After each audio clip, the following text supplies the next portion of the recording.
Assalamu alaikum everyone. Welcome to another video from Bright Life Consultancy. আমি ফারহান ইশরাক আহমেদ আজকে একটি নতুন ভিডিও নিয়ে এসেছি। আজকের ভিডিওতে আমরা কথা বলবো এমন একটা কান্ট্রি যেটা হয়তো অনেকে টপ লিস্টের মধ্যে রাখে না যখন তারা চিন্তা করে যে যারা বিদেশে উচ্চশিক্ষায় যাবে। সো আমরা আজকে কথা বলবো মেইনউথ ইউনিভার্সিটি স্পেসিফিক্যালি, এবং এটি হচ্ছে গিয়ে আয়ারল্যান্ডে অবস্থিত। এখন চিন্তা করতে পারেন যে আয়ারল্যান্ডে কেন পড়তে যাব।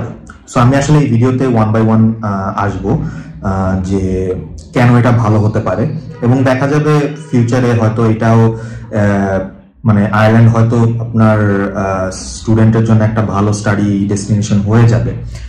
আমরা ওইভাবে আর কি যা অ্যাসেস করতে পারি, বিকজ এমন এমন জিনিস অফার করছে যেগুলো আসলে very competitive with other countries. So specifically যেটা বলছিলাম যে মেইনউথ ইউনিভার্সিটি আয়ারল্যান্ডে। সো এইটার কথা যদি আমি বলি, আমার কাছে কিছু কি পয়েন্টস আছে, যেহেতু আমরা অ্যাফিলিয়েটেড এবং আমাদের জন্য অনেক টাইপেরই নিউজ আসে যেসব ইউনিভার্সিটিস গুলা কি কি অফার করছে। সো এই ইউনিভার্সিটিটা যদি আপনি তাদের ওয়েবসাইটে অথবা গুগল ম্যাপেও যদি আপনি দেখেন, এটা মাত্র 25 kilometre from Dublin city centre, এবং ডাবলিন আপনারা অবশ্যই জানেন আয়ারল্যান্ডে। এবং এই ইউনিভার্সিটিটা আপনার র্যাঙ্কিং এও আছে, যেমন Times higher এডুকেশনে it's number 1। So এটা আপনার র্যাঙ্কিং এর দিক থেকেও আপনি আসলে আশ্বাস পাবেন যে হ্যাঁ, it's a very good university. আপনারা হয়তো অনেকেই অনেক টাইপের ব্যাকগ্রাউন্ডে হয়ে থাকেন। সো আমি যদি ব্যাচেলার্স এর জন্য বলি যে আপনারা কি কি সাবজেক্টস পড়তে পারবেন, যেমন bachelors in data science. Data science তো অনেক এখন একটা হট টপিক, এবং ফিউচারে এটার ডিমান্ড আরো বাড়বে। বিজনেস স্টুডেন্টস যারা, তারা অ্যাকাউন্টিং, ফাইন্যান্স অথবা ইন্টারন্যাশনাল বিজনেস এগুলো পড়তে পারবেন।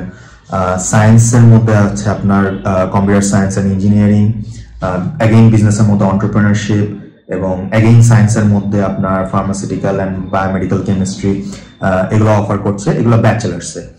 আর আমি যদি ব্যাচেলার্সের রিকোয়ারমেন্টস গুলা বলি, এটা হচ্ছে কি আপনার 75% আপনার হাই স্কুল এইচএসসি অথবা এ লেভেলস, মোটামুটি 75% উপরে থাকলেই আপনার অ্যাকসেপ্টেন্স হয়ে যাবে। That is one of the কি রিকোয়ারমেন্টস। অবশ্যই আইএলস লাগবে।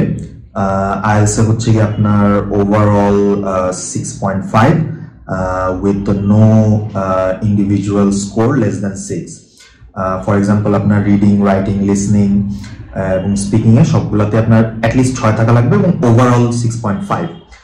তারপরে আপনারা টোফেল বা পিটি তে যারা আছেন তারাও অ্যাপ্লাই করতে পারবেন। যেমন PTE is also another good choice for students যারা ইংলিশ প্রফিসিয়েন্সির জন্য দিতে চাচ্ছেন। পিটিতে আপনার overall 63 and no section less than 59। So এটা আমি ব্যাচেলার্স এর জন্য বললাম। মাস্টার্সে আপনারা যেসব সাবজেক্ট পারসিউ করতে পারবেন সেটা হচ্ছে গিয়ে আপনার business analytics, another hot topic, very much similar to data analytics, but which is more focused on the business side. Business স্টুডেন্টদের জন্য যারা একটু জেনারিক লাইনে পড়তে যাচ্ছেন, বিজনেস ম্যানেজমেন্ট অথবা অ্যাকাউন্টিং, ফাইন্যান্স, এগুলোরও মাস্টার্স অফার করছে।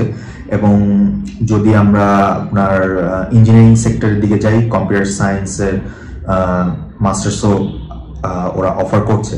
এবং মাস্টার্সের যদি আমি রিকোয়ারমেন্টস গুলো দেখি, ব্যাচেলার্স ডিগ্রি 55 থেকে 60%, ডিপেন্ডিং যে কোন প্রোগ্রামটা আপনি অ্যাপ্লাই করছেন। Each program has their own requirements. আর আইএলস এর জন্য আপনার সেম জিনিসটাই লাগছে, 6.5 with no section less than 6। আর ওদিকে পিটিও আছে, সেম স্কোর, ওভারঅল 63 এবং no section less than 59. Yeah, so এটা হচ্ছে গিয়ে বেসিক অ্যাডমিশনের জন্য রিকোয়ারমেন্টস। আরো একটা কোয়েশ্চেন করে থাকে যে টিউশন ফিস গুলা কেমন হয়ে থাকে। সো যেহেতু এখানে অনেক ধরনের সাবজেক্টস, আমি সবগুলাতে স্পেসিফিক্যালি বলতে পারছি না, বাট একটা রেঞ্জ দিয়ে দিচ্ছি যে আপনার 13,500 ইউরো থেকে শুরু করে আপনার 18,000 ইউরো পার ইয়ার। সো দেখা যায় যে অন্যান্য কান্ট্রির সাথে it's a very competitive tuition fee, হয়তো কম না, but it's not more than the other countries যেগুলো আপনি হয়তো কনসিডার করবেন ইউরোপিয়ান সাইডে অথবা ইউকের সাইডে। সো এটাও আপনি হয়তো একটা কনসিডারেশন রাখতে পারেন যে আয়ারল্যান্ডে আমি স্টাডি অ্যাব্রোডের জন্য যেতে পারি। সো আশা করি এই ভিডিও থেকে আপনারা ইনফরমেশনটি পেয়ে গিয়েছেন, এবং ফার্দার যদি আরো কোনো কোয়ারিজ থাকে অবশ্যই feel free to contact us at our office.